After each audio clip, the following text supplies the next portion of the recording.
एक छोटा सा शांत गांव। सुबह की हल्की धूप खेतों पर पड़ रही थी। पेड़ों पर बैठे पक्षी चहचहा रहे थे। कोई दूध लेकर जा रहा था, कोई अपनी दुकान खोल रहा था और बच्चे स्कूल जाने की तैयारी कर रहे थे। लेकिन गांव के आखिरी छोर पर बने एक पुराने घर में एक बूढ़ा आदमी हर रोज बिल्कुल एक ही काम करता था। उसका नाम था दादू। सफेद दाढ़ी, धीमी चाल और आंखों में अजीब सी शांति। हर सुबह ठीक 7 बजे वो अपने पुरानी लकड़ी के टेबल पर रखा धूल भरा रेडियो साफ करते, धीरे से उसका बटन घुमाते। रेडियो में आवाज आती और फिर दादू के चेहरे पर हल्की सी मुस्कान आ जाती। वो कुछ नहीं बोलते थे, बस चुपचाप रेडियो सुनते रहते। पूरा गांव सोचता था, इस टूटी हुई रेडियो में आखिर ऐसा क्या है? कुछ लोग चीजें इस्तेमाल नहीं करते, उन्हें संभाल कर रखते हैं, क्योंकि उन चीजों में उनकी सबसे कीमती यादें छुपी होती हैं। गांव के कुछ बच्चे रोज दादू के घर के बाहर खेलते थे। जैसे ही रेडियो की आवाज आती, बच्चे हंसने लगते। अरे दादू फिर शुरू हो गए। मोबाइल का जमाना है और ये अभी भी रेडियो सुनते।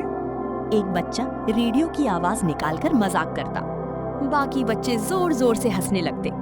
लेकिन दादू कभी गुस्सा नहीं होते थे, ना डांटते, ना शिकायत करते। बस हल्की सी मुस्कान देकर फिर से रेडियो सुनने लगते। उसी शाम गांव में एक नया लड़का आता है।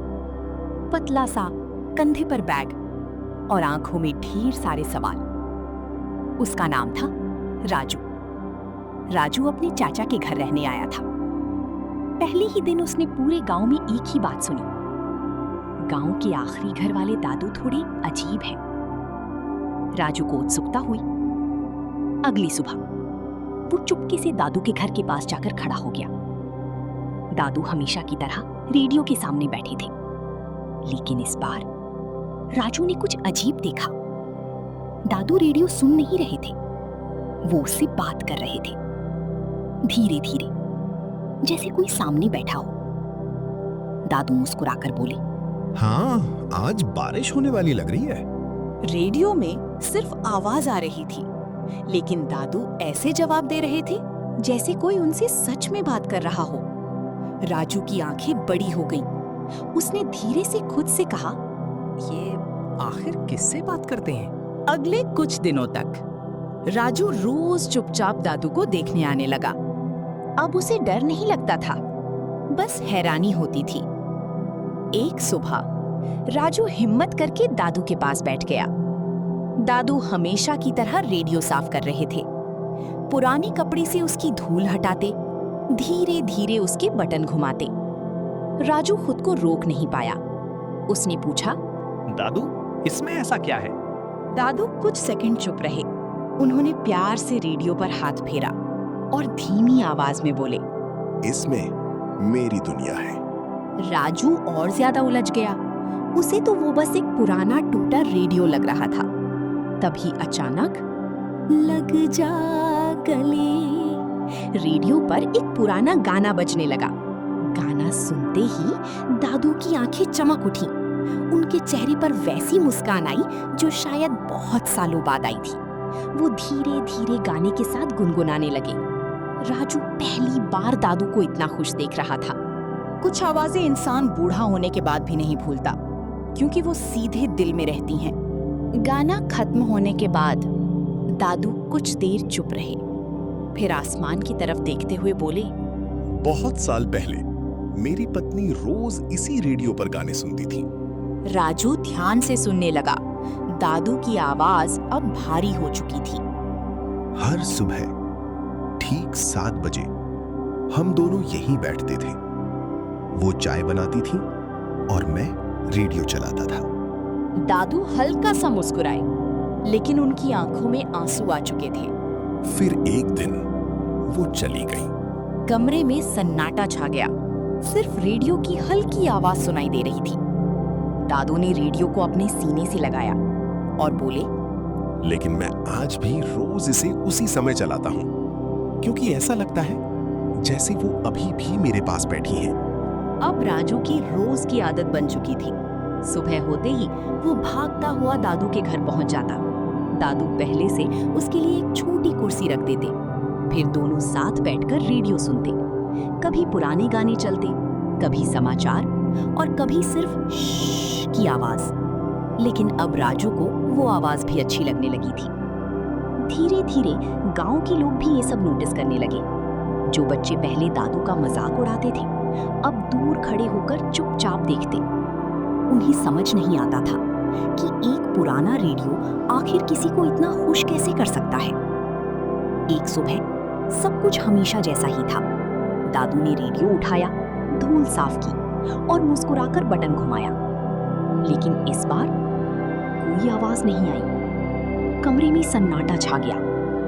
दादू ने फिर कोशिश की। टक टक। उन्होंने रेडियो को हल्का सा थपथपाया, फिर बटन घुमाया, लेकिन रेडियो बंद था, पूरी तरह शांत। राजू ने पहली बार दादू के चेहरे पर घबराहट देखी। दादू जल्दी जल्दी बटन दबाने लगे। उनके हाथ कांप रहे थे। चलो चलो ना, वो धीमी आवाज में खुद से बोल रही थी। लेकिन रेडियो नहीं चला। दादू की आंखें भरने लगी। ऐसा लग रहा था जैसे कोई उनसे बहुत जरूरी चीज छीन रहा हो। राजू चुपचाप खड़ा था। उसे पहली बार समझ आया कि दादू सिर्फ रेडियो नहीं सुनते थे, वो अपनी यादों से जुड़े रहते थे। कभी कभी इंसान चीज टूटने से नहीं डरता, वो उससे जुड़ी यादें खोने से डरता है। रेडियो बंद होने के बाद दादू बिल्कुल बदल गए थे। अब वो सुबह बाहर नहीं बैठते थे, न मुस्कुराते, न किसी से बात करते। बस चुपचाप कमरे के कोने में बैठे रहते। पुराना रेडियो उनकी गोद में पड़ा रहता, जैसे वो किसी अपने को खो चुके हों। राजू रोज उनके पास आता, लेकिन दादू सिर्फ हल्की सी मुस्कान देकर चुप हो जाते। एक दिन राजू खाना लेकर आया, लेकिन उसने देखा थाली वैसी की वैसी रखी हुई थी। दादू ने खाना तक नहीं खाया था। राजू की आंखें भर आईं। उसने पहली बार महसूस किया कि अकेलापन कितना भारी होता है। उस रात राजू ने फैसला कर लिया, मैं ये रेडियो ठीक करवाऊंगा। अगली सुबह वो पूरे गांव में घूमने लगा। किसी से पूछता, क्या आपको रेडियो ठीक करना आता है? कोई हंस देता, कोई कहता, अरे बेटा, अब कौन रेडियो ठीक करता है?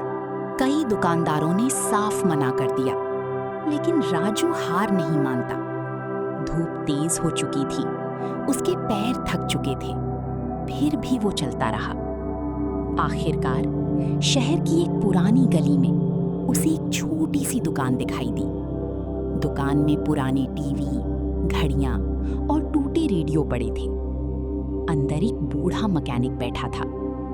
राजू जल्दी से अंदर गया। उसने रेडियो मेज पर रखा। मैकेनिक ने ध्यान से उसे देखा, फिर धीरे से बोला, बेटा, इतना पुराना रेडियो अब मुश्किल से ठीक होगा। राजू कुछ सेकंड चुप रहा। फिर उसने अपनी जेब से छोटा सा गुल्लक निकाला। उसने पूरा गुल्लक तोड़ दिया। सिक्के जमीन पर बिखर गए। राजू ने कांपती आवाज में कहा, मेरे पास बस इतने ही पैसे हैं, लेकिन प्लीज इसे चला दो। मैकेनिक राजू को चुपचाप देखता रहा। उसकी आंखों में पहली बार नरमी दिखाई दी। अगली सुबह दादू के घर के बाहर भीड़ लगी हुई थी। पूरा गांव वहां खड़ा था। बच्चे, बुजुर्ग और वो लोग भी जो पहले दादू का मजाक उड़ाते थे। सबकी नजरें एक ही चीज पर थीं, पुराना रेडियो। राजू दरवाजे के पास खड़ा था।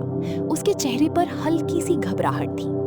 तभी वही बूढ़ा मैकेनिक धीरे धीरे आगे आया। उसने मुस्कुराकर रेडियो दादू की तरफ बढ़ाया। कोशिश की है, अब ये तुम्हारा साथ कितने दिन देगा, ये ऊपर वाला जाने। दादू कांपते हाथों से रेडियो पकड़ते हैं। उनकी आंखों में डर भी था और उम्मीद भी। पूरा गांव चुप हो जाता है। दादू धीरे धीरे बटन घुमाते हैं। टक कुछ सेकंड तक सिर्फ सन्नाटा। राजू की सांसें तेज हो जाती हैं, दादू की आंखें नीचे झुक जाती हैं, लेकिन तभी लग जा गले, वही पुराना गाना अचानक बजने लगता है। पूरा माहौल जैसे थम जाता है। दादू की आंखें फैल जाती हैं, उनके होंठ कांपने लगते हैं और फिर उनकी आंखों से आंसू बहने लगते हैं। वो रेडियो को अपनी सीने से लगा लेते हैं। ऐसा लग रहा था जैसे सालों बाद उन्हें अपना कोई खोया हुआ इंसान वापस मिल गया हो। राजू दूर खड़ा मुस्कुरा रहा था। पहली बार दादू अकेले नहीं थे। पूरा गांव चुपचाप वो पल महसूस कर रहा था। खुशी हमेशा बड़ी चीजों में नहीं मिलती। कभी कभी एक पुरानी आवाज भी किसी की पूरी दुनिया लौटा देती है। शाम का समय, सूरज धीरे धीरे ढल रहा था। आसमान नारंगी रंग में बदल चुका था। हल्की ठंडी हवा चल रही थी। दादू अपने घर के बाहर पुरानी कुर्सी पर बैठे थे। उनके पास राजू बैठा था। बीच में वही पुराना रेडियो रखा था जिसकी आवाज अब पूरे माहौल को शांत बना रही थी। पुराना गाना धीरे धीरे बज रहा था। इस बार दादू अकेले नहीं थे। धीरे धीरे गांव के लोग भी वहां आने लगे। पहले 2 बच्चे आकर बैठ गए, फिर कुछ बुजुर्ग, फिर और लोग। कोई कुछ नहीं बोल रहा था। सब बस चुपचाप गाना सुन रहे थे। वही बच्चे जो कभी दादू का मजाक उड़ाते थे, आज सबसे आगे बैठकर मुस्कुरा रहे थे। राजू दादू की तरफ देखता है। दादू की आंखों में अब उदासी नहीं थी, सिर्फ सुकून था। दादू धीरे से आसमान की तरफ देखते हैं और हल्का सा मुस्कुरा देते हैं। ऐसा लगता है जैसे कहीं ना कहीं कोई आज भी उनके साथ बैठकर वो गाना सुन रहा हो।